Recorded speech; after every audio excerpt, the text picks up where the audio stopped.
Hello, hello, hello, and welcome to Miss Hope's Reading Hour on this wonderful Wednesday.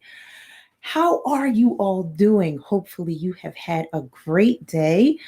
So, hopefully, you had a good day of virtual learning in school. Hopefully, it's getting easier. Okay. And it's getting close to another holiday. We're going to talk about that holiday a little bit today in one of our books, if you saw the teaser. Okay, so welcome Facebook and Instagram and YouTube and Periscope. Welcome. Again, remember, it is our 12 days of donations. We are now on day number 3. We started on Friday.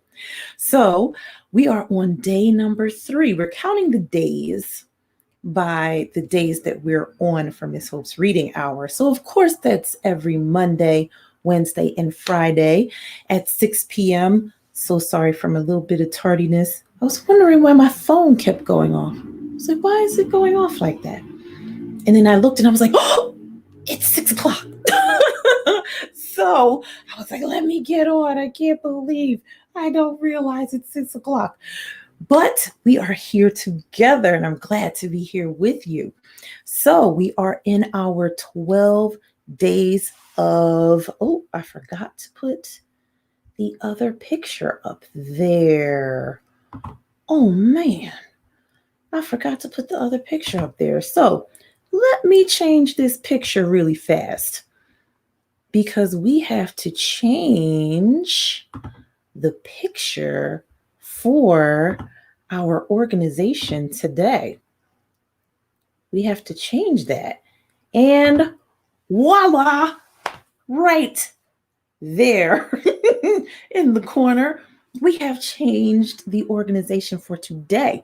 So, our organization for day 3 of the 12 days of donations, this organization is called Caring for Friends. Now, Miss Hope does community work near the school that I work for in West Philadelphia. And some of my friends who work in the community as well in West Philadelphia, they sent an email. And in that email was this organization, Caring for Friends. Now, when I saw the organization, I was like, I've never heard of them before. Then I went to the website and I was like, I've seen that logo in my neighborhood because I don't live in the neighborhood of the school I work for, but all of my kids do. And so I love the neighborhood and I want to help it to be the best for all of the families and residents that live there. So when I saw this organization, I was like, oh, this organization's in my neighborhood. It is called Caring for Friends. And I want to tell you a little bit about this organization that I've learned since I read that email. And actually, this week started a new unit for my class. And my class will be talking about giving and volunteering. Did I say my adult class? No. Did I say my business people class? No. This is my class in school with my students. So we are talking about giving and volunteering. And I say that to let you know, my young ones, that anyone can donate to these organizations. Anyone can volunteer, young or older than young. Okay. So let me tell you about Caring for Friends. So, Caring for Friends, since its founding in 1974, before Miss Hope was even born, Caring for Friends has served over 16 million meals to more than 14,000 homebound, isolated seniors, kids, and families in the county region of Greater Philadelphia. Let me tell you something about the history of caring for friends. When I read this, I was like, oh, this is great. I wish I could have met the person who started this organization. So it all started with Rita Ungaro Schiavone's idea of providing food and friendship. Rita had long been active in social issues across Philadelphia. As part of her work for the Cardinal's Commission on Human Relations at the Archdiocese of Philadelphia, Rita founded the Community Food Distribution Program. After leaving the Archdiocese, Rita volunteered at the Frankford YWCA, helping seniors in the community. Actually, I know where that is. That's near my high school that I graduated from, Frankford High School, the Pioneers, home champions. All right. So, struck by the isolation and desperate needs of those she encountered, Rita began bringing frozen home cooked meals with her as she visited.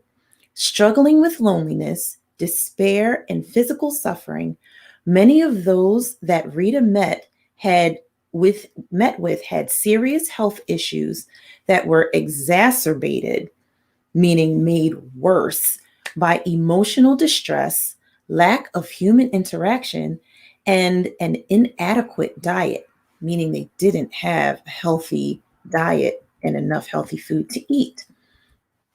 Rita could clearly see that her visits made a huge impact on the quality of life for her clients. Realizing that the need was greater than her personal ability to address it, Rita enlisted the help of her friends in the Christian family movement, fellow parishioners at St. Jerome, and members and leadership of the Frankford YWCA. Expanding others' awareness through speaking to community groups and in churches across the city and suburbs of Philadelphia, Rita grew Aid for Friends, now known as Caring for Friends, from its fledgling roots in one small section of Northeast Philadelphia to its current expanded operation throughout the 5-county Greater Philadelphia region. Thanks to Rita's advocacy, the efforts of 16,000 volunteers and 14,000 grateful clients, they call them client friends, Caring for Friends currently has a network of more than 250 meal centers and religious organizations. In addition to the home visits and meal deliveries, Caring for Friends provides aid and advocacy, including caregiver support, safety assessments, and other assistance to help our friends to remain in their homes and maintain their independence. Wow, that is a lot. This organization is doing a lot. And they're also helping other organizations and food banks that give away food, that if they have space to bring the food and refrigerate it and freeze it, they can come to Caring for Friends and get some food to help their food banks to be able to give food to other people in other parts of the city. That is pretty awesome. And I like that story because a lot of times when there's an organization or someone thinks of a way to help people, how many people does it start with? Let me think. From what I just read, it said that it started with one person. One person thinking, I want to take some frozen meals to some seniors that may be lonely. One person thinking, I may want to take some meals to families that are struggling with hunger or food insecurity. So, my friends, look at the ticker below. The ticker below. Our 12 days of donations. The way that you can donate to Caring for Friends is to go to caringforfriends.org. and you can donate right there. Okay. Well, now, my friends, we have to get to the books. All right. So, today, as I said before, we're going to read through all of these 13 moons on Turtle's Back. I really like these stories about the different moons of the Native American tribes. And so I wanted to finish this book. So we'll read a couple of selections from here. And then, since we are getting into the holiday season, it is December, of course. And I said, we're going to talk about the holidays with a bit of a Southwestern flair. So, one of our books is called Too Many Tomales. This book is by Gary Soto and Ed Martinez, or Martinez. This is also a scholastic book. So you'll see how Too Many Tomales has to do with the holiday season. And a book that I got so this is one of the new books. And I wanted to buy this book because the title just sounded hilarious. And I'm like, what? But then when I read it, I was like, oh, I love this book. This book is so good. So it is called Gila Monsters Meet You at the Airport. Did you know that Gila monsters could meet you at the airport? I did not know that. So we will be reading this today. This is this book is by Marjorie Weinman Charmette. We have read a couple of her books before. Pictures by Byron Barton. And this is a Reading Rainbow selection. And this is an Aladdin Paperbacks book by Simon & Schuster. So we will be reading that. And of course, my friends, we have to find out who is stealing the 12 Days of Christmas. We got to read some more of this. Find out who is stealing the 12 Days of Christmas. Now, let us begin with talking about, because of course, now it's starting to get, not even starting to, it's getting darker earlier. Let's find out about more of these moons. Let's read a couple more. Okay, that's where we stopped. All right. Oh,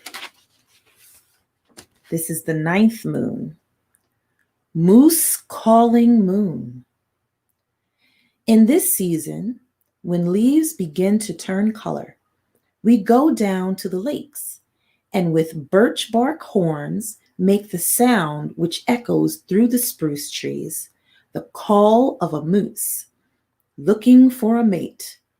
Moo ah ah, moo ah ah. If we wait there, patient in our canoes, the moose will come. His great horns are flat because long ago, before people came, Glooskap asked the moose what he would do when he saw human beings.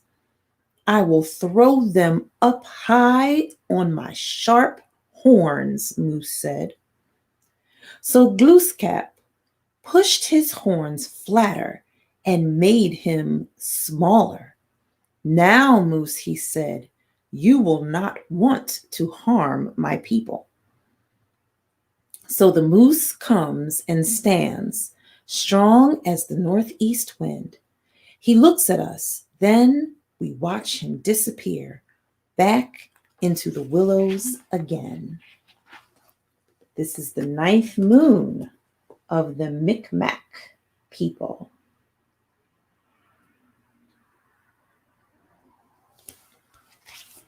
Okay, let's read one more. Moon of Falling Leaves.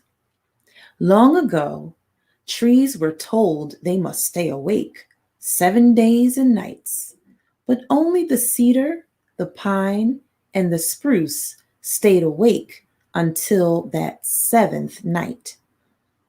The reward they were given was to always be green, while all the other trees must shed their leaves.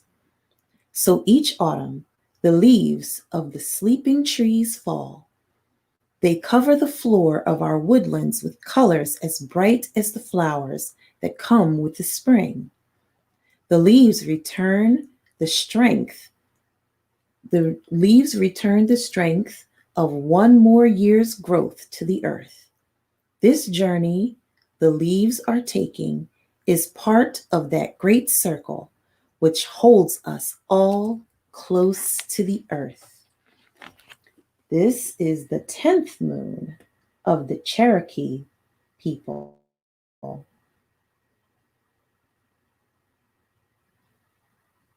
Very cool. If you wondered why the leaves must fall, I love those stories about the moons and like what they mean to these different Native American tribes.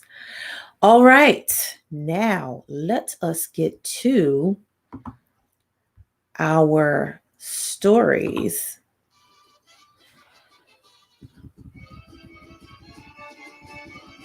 As you can see, we have some ambiance, okay? So I want to read first Gila Monsters. Meet You at the Airport by Marjorie Weinman Charmant. They meet you at the airport? What? Let's find out what this is about.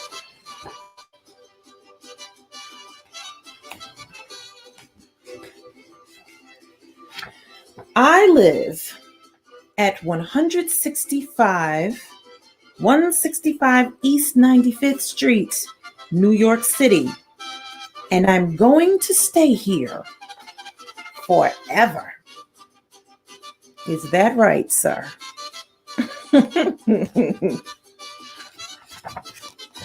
My mother and father are moving out west. They say I have to go too. They say I can't stay here forever. Unfortunately.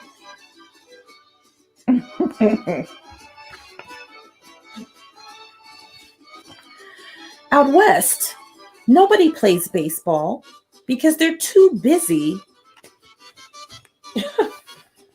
chasing buffaloes. Did you know that? It's news to me. And there's cactus everywhere you look. But if you don't look, you have to stand up just as soon as you sit down. Ooh, that looks kind of painful.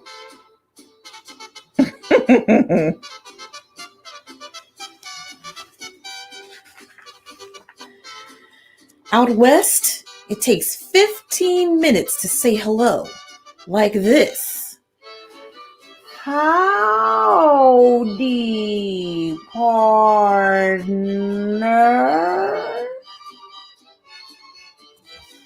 It's not 15 minutes, but still kind of long. Out west, I look silly all the time. I'll have to wear chaps and spurs and a bandana and a hat so big that nobody can find me underneath it. And I'll have to ride a horse to school every day. And I don't know how.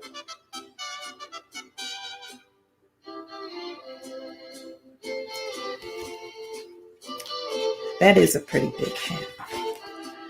Out west, everybody grows up to be a sheriff. I want to be a subway driver. I want to be a sheriff. My best friend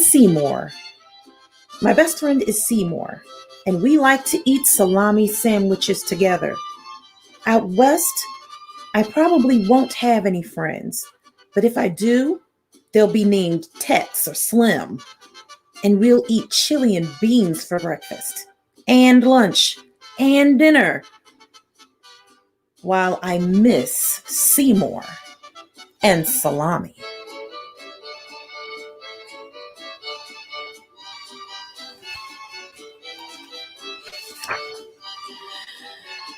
I'm on my way out west. It's cool in the plain.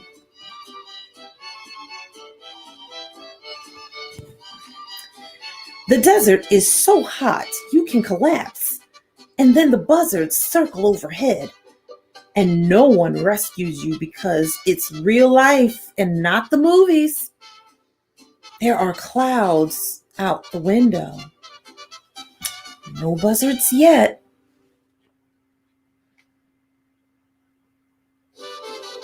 Like, listen, I gotta be real with you. This is what happens in real life out west. I'm looking at a map. Before, whenever I looked at a map, I always knew my house was on the right. But no more. Now I'm in the middle of that map, and I'm going left, out, west. All of that is out west. Seymour says there are Gila monsters and horned toads out west.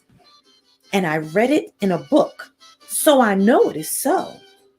But Seymour says they meet you at the airport. Look at those things. I don't know about wanting that to meet me at the airport.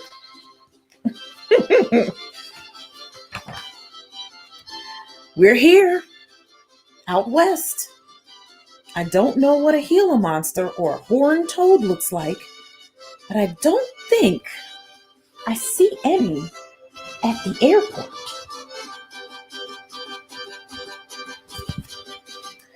I see a boy in a cowboy hat. He looks like Seymour, but I know his name is Tex. Hi, I say. Hi, he says. I'm moving east. Great, I say.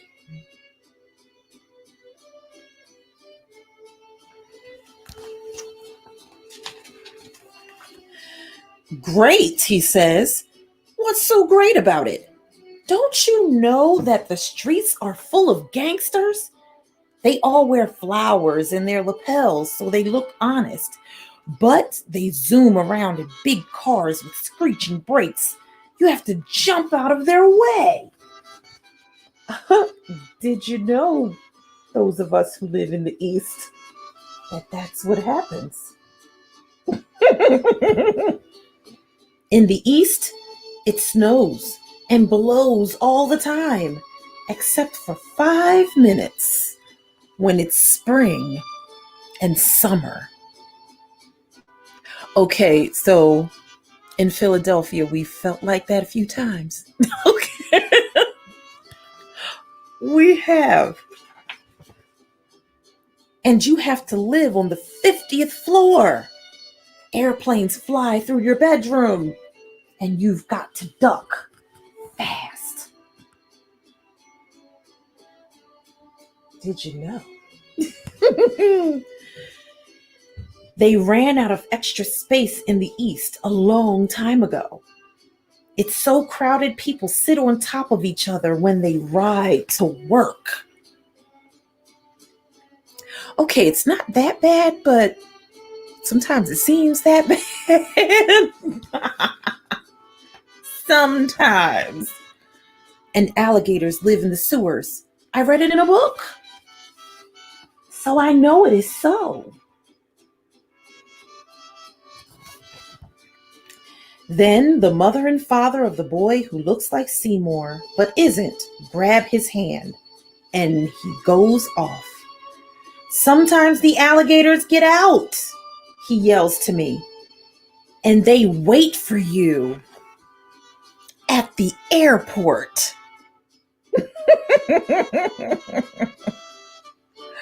Oh boy. It's warm, but there's a nice breeze. We're in a taxi riding to our new house.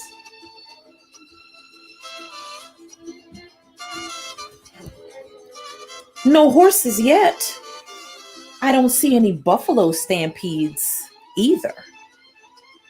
How about that?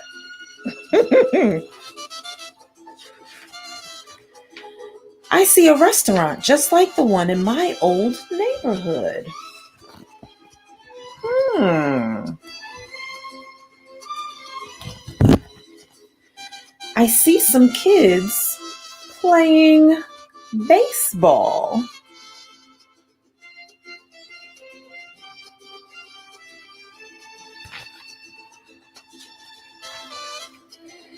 I see a horse.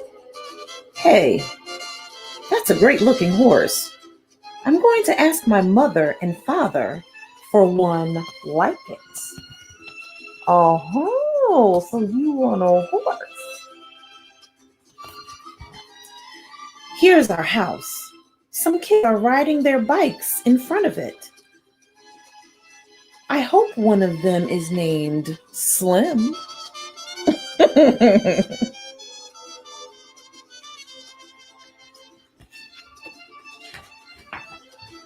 Tomorrow, I'm writing a long letter to Seymour.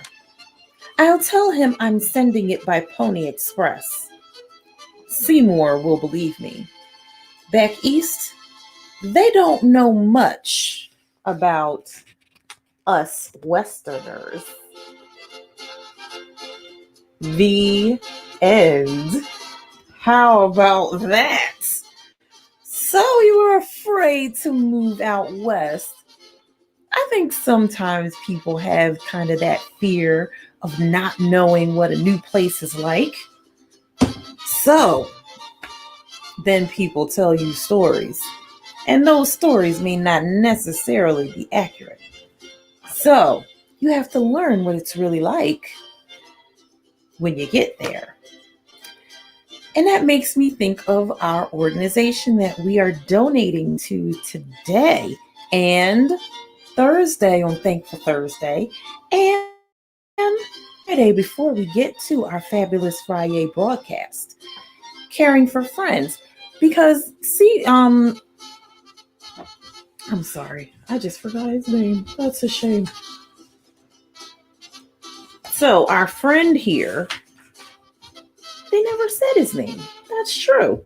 So, our friend here in the book, he was afraid to move out west, afraid of things changing. And in our organization, there's a lot of people who've had to move and change where they live, or some of those seniors who now they're living alone and they can't do all of the things that they used to be able to do. So they may need help with having healthy meals and not having enough food in their home. So they need our donations at Caring for Friends so that they can care for their friends, our friends in the community. So I encourage you, look at the ticker, go online and donate to Caring for Friends. Now to our next book, Too Many Tomales. Tamales. By Gary Soto and Ed Martinez. Snow drifted through the streets, and now it was dusk. Christmas trees glittering in windows. That has already started happening. People have already started putting up their decorations and stuff.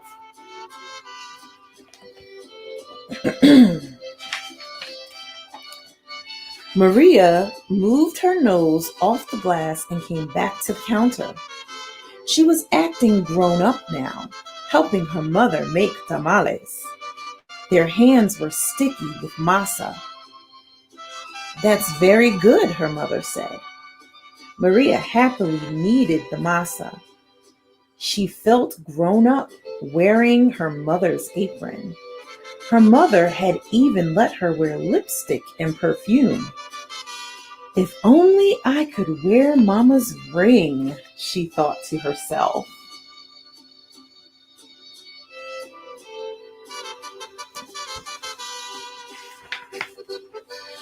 Maria's mother had placed a diamond ring on the kitchen counter. Maria loved that ring.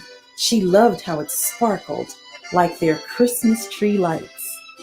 When her mother left the kitchen to answer the telephone, Maria couldn't help herself. She wiped her hands on the apron and looked back at the door.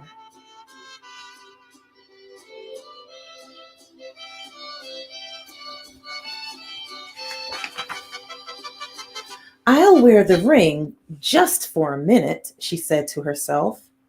The ring sparkled on her thumb.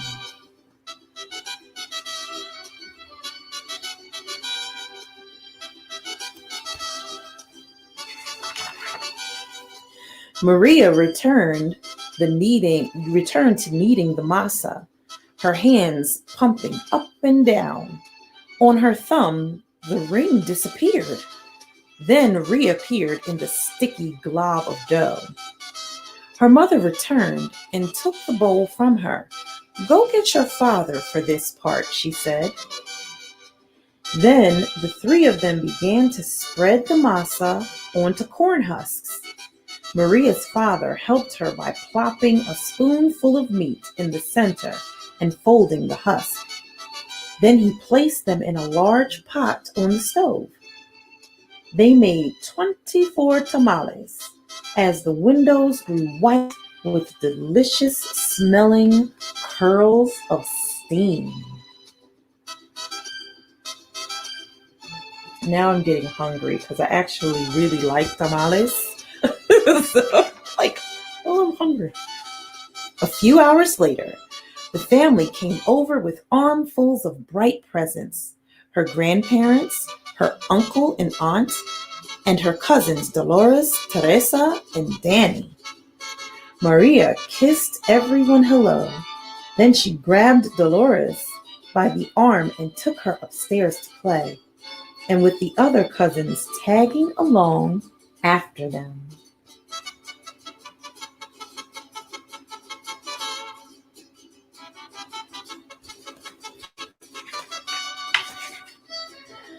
They cut out pictures from the newspaper, pictures of toys they were hoping were wrapped and sitting underneath the Christmas tree. As Maria was snipping out a picture of a pearl necklace, a shock spread all over her body. "The ring!" she screamed. Everyone stared at her. "What ring?" Dolores asked. Without answering, Maria ran to the kitchen.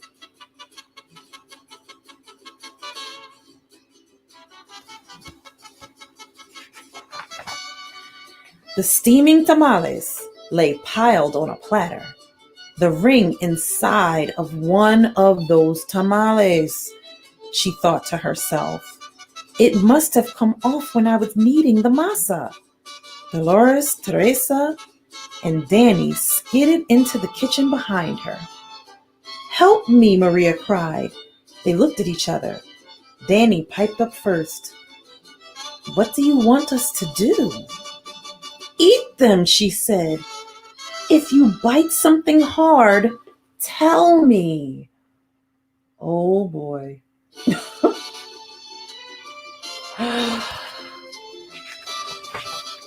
The four of them started eating. They ripped off the husks and bit into them. The first one was good, the second one pretty good, but by the third tamale, they were tired of the taste. "Keep eating," Maria scolded. Corn littered the floor. Their stomachs were stretched till they hurt, but the cousins kept eating until only one tamale remained on the plate. That's a lot of tamales.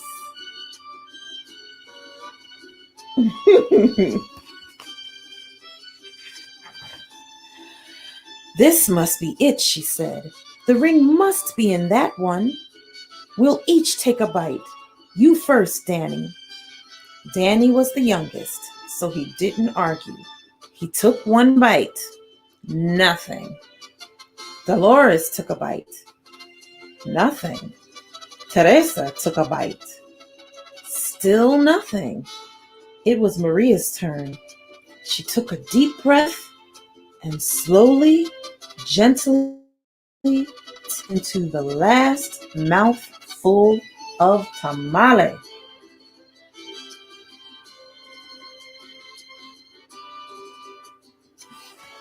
I wonder if the ring was in there.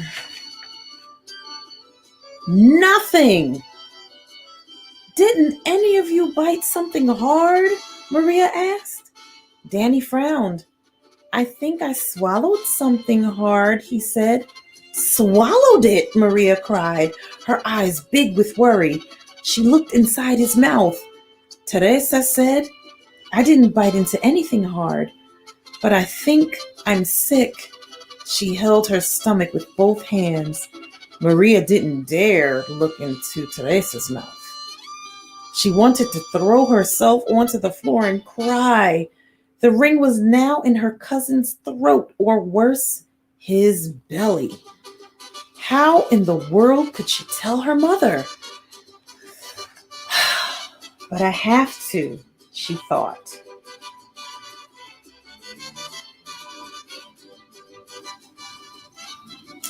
Oh boy. She could feel teeth pressing to get out as she walked into the living room. Grown-ups sat talking.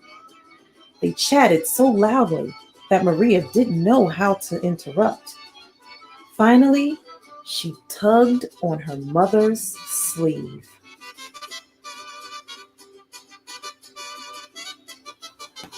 Oh boy. What's the matter? Her mother asked. She took Maria's hand. I did something wrong, Maria sobbed. What? Her mother asked. Maria thought about the beautiful ring that was now sitting inside Danny's belly and got ready to confess. Then she gasped. The ring was on her mother's finger, bright as ever. The ring! Maria nearly screamed. Maria's mother scraped off a flake of dried masa. You were playing with it, she said, smiling.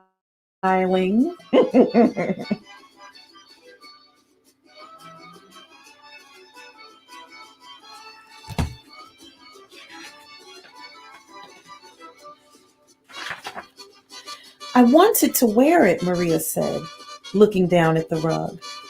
Then she told them all about how they'd eaten the tamales. Her mother moved the ring a little on her finger. It winked a silvery light. Maria looked up and Aunt Rose winked at her too. Well, it looks like we all have to cook up another batch of tamales, Rosa said cheerfully.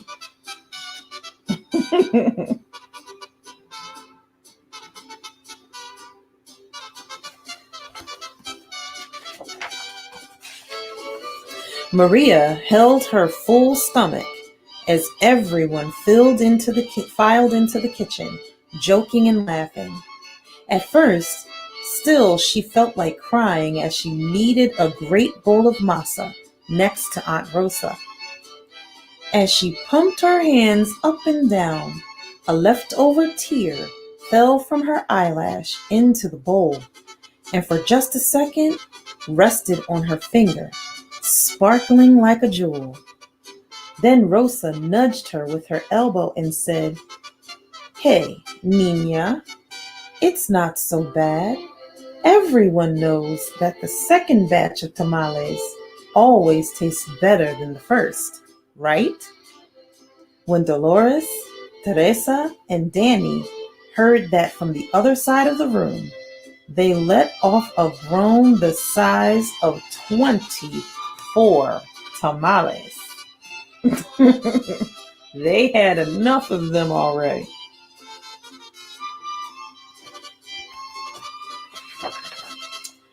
Then Maria couldn't help herself. She laughed, and pretty soon everyone else was laughing, including her mother. And when Maria put her hands back into the bowl of masa, the leftover tear was gone. The end. Oh, don't you mess with the stuff you're not supposed to touch, especially when you're cooking. She was just like, that ring is so beautiful. I just want to hold it and touch it and put it on. Well, her cousins had to eat all of those tamales. But in the end, the whole family got together and made another batch. Thank goodness they had all the ingredients to do that. But every family doesn't always have all of the ingredients to make something to eat. That is why we are donating to Caring for Friends up here. Because Caring for Friends helps seniors and families who need food for their families. And they are their friends. That's why it's called Caring for Friends. Just because they are donating food to families and seniors, they want them to feel like they're friends as well. Because for seniors, a lot of times when our seniors get older, a lot of times they don't get visitors. They don't get people to come out and see them or call them. So in addition to making these meals and taking them to the seniors, they're also spending some time with them, talking to them, getting to know them, letting them know that they care. And they do that with the seniors and the families that they help. So please, please, please, on day 3 of 12 days of donations, please make a donation. Any donation will help. Every little bit helps, right? Because when you put little bits together, it makes a big bit, okay? So donate to Caring for Friends by going online to donate at caringforfriends.org, okay? Now, we've got to get back to finding out who is stealing the 12 days of Christmas. So we got to what chapter did we get to? Chapter 4. Because now Alex's cat is missing. Okay? Luau is missing. And as Alex is walking to his friend's house, he walks past the strange neighbor Bub's house. And he sees in the window a tail, an orange tail, going back and forth. And he's like, wait a minute, is that Luau? So he needs to find out if the cat is in Bub's house, if it's a catnapping, or if he just found Luau. And also, remember his mom came to the party in his class and said that she was really busy because there was some type of investigation going on. It could be into what happened to one of those 6 geese laying, and someone else's display might have something missing. So let us find out who is stealing the 12 days of Christmas. All right. Let's start from here. I had no choice. I walked up the driveway and up the steps to the porch. I tried to look cool, like someone who's been walking on his own for years and years now. Then I breathed 2 times and I pressed the doorbell. Almost instantly, the door creaked, I swear, and it swung open. What do you want? Bub's voice was loud and gruff as ever. He was wearing blue jeans and a plaid shirt. My nose came up to his belly, which stuck out over a silver belt buckle. My cat, I said. Bub stepped aside. Come on in. Soup's been simmering all day. Finally tastes right. Uh, that's okay. I didn't move. I mean, thanks though. Do you have my cat? Bub scratched his cheek. Let me think, he said. Big fellow, orange, yellow eyes. I nodded. Seems to me I saw a cat like that somewhere, but uh meow interrupted him. Then Luau walked into the front hall, looked at me, and side rubbed Bub's legs. Haven't seen him lately, Bub said. Uh, but that's him, I pointed. Oh, that cat? I'd about decided that cat was mine. Today was his turn for the remote. He prefers old movies. I like Jeopardy. You mean he comes over a lot? I asked. Last couple days he does. I suspect he's after what I got in the bathtub. Thinks it's cat food, which I guess it would be if he got hold of it. Don't you worry though. Door's shut. What was there to worry about? What was in the bathtub?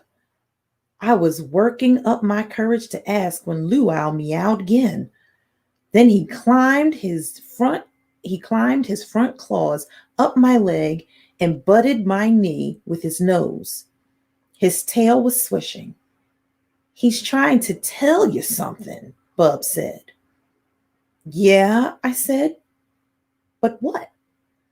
Bub opened the door wider and looked across his driveway to the Ryans' yard next door. Well, how do you like that? Bub said. Leave it to a cat to notice. I turned around, and when I saw, my heart bumped. What was going on anyway? You might not necessarily remember the Ryans are partridge in a pear tree, or more precisely, disguised ducky in a dogwood. But now the Ryans weren't either one. The ducky was as gone as the Lee's goose. The Ryans were just plain tree. Chapter 5.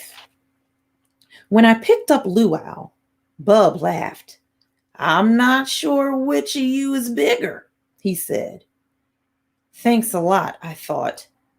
But what I said was, thanks for keeping him. No trouble, said Bub. But remind him how tomorrow I get the remote. I carried Luau over my shoulder, and all the way home he tickled my ear with his whiskers. I thought about Bub. He still scared me, but Luau seemed to like him. Then there was the missing bird, the second missing bird. What was up with that anyway? Would someone steal fake birds? Why? At our front step, I had to drop Luau to open the door. I was half afraid he'd run, but he waited politely and then walked inside with his tail flying, his majesty returning from a visit to a neighboring kingdom. Back already, Dad called. I brought Luau. In the kitchen, I explained how he was at Bub's house, which made Dad laugh. Oh, and another bird's missing. The duck. Partridge, I mean. Dad looked up. You're kidding, he said. That's not good. The lights go on at 6, and it's after 4 now. I wonder if Beth's home from school yet. Beth is Mrs. Ryan. She's a first grade teacher. By now, it was too late to go to Ari's. When I called, he said it didn't matter because Matt Kizzer was there, and Matt had 32 mice. Ari did not need to mention about Ari did not need to mention about all Matt's mice.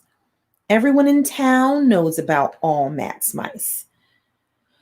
For a second, I felt grumpy that I only have 6. But then Ari said, "See you at Russell's birthday." And I felt better. Chapter 6. It's the same every year at the Jensen's holiday party. All the neighbors who put up 12-day decorations go, which means everyone on Chickadee Court except Bub. At 6 o'clock, Professor Jensen flips the switch that turns on lights and music at all the houses. After that, the kids go down to the rec room, which has a ping pong table, a widescreen TV, and a huge Christmas tree that is only for Michael and Billy. We eat junk and watch movies and slam ping pong balls. Finally, our parents get done with their talk, and tell us they're really sorry they kept us up so late. We should have been in bed hours ago. This year, besides the neighbors, Michael and Billy's grandparents would be there too. They were visiting for the holidays, Dad told me. They live over the mountains in Bellberg. Mom still wasn't home from work, so Dad and I went by ourselves. We were hardly in the door when Yasmin came over to us, all excited. "There's trouble with the 12-day decorations," she said. "Somebody stole them." "Oh, excuse me. I know all about it," I said. "But it was only a couple of birds. Luau's the one who discovered it." Yasmin was disappointed that I knew more than she did. So she changed the subject. "Are you hungry? I'm ravenous. Let's see if any of the food up here is edible." We went into the dining room and looked the table over. Smelly cheeses, crackers with burnt specks, mini pie things, mini rice ball things, cookies with lumps, bread with mysterious orange dots, mini sandwiches full of gushy stuff. "Are you thinking what I'm thinking?" Yasmin asked. I nodded. "The gushy stuff looks like toothpaste." "Toothpaste probably tastes better." "How can grown-ups eat this?" I asked. Yasmin shook her head. "Not even a potato chip." Besides us, Michael was in the dining room, along with 2 people I figured were his grandparents. Grandpa was bald. He wore a red sweater. Grandma had bright red hair and wore glasses. Her sweater had green happy faces on it. They were holding plates piled with shrimp.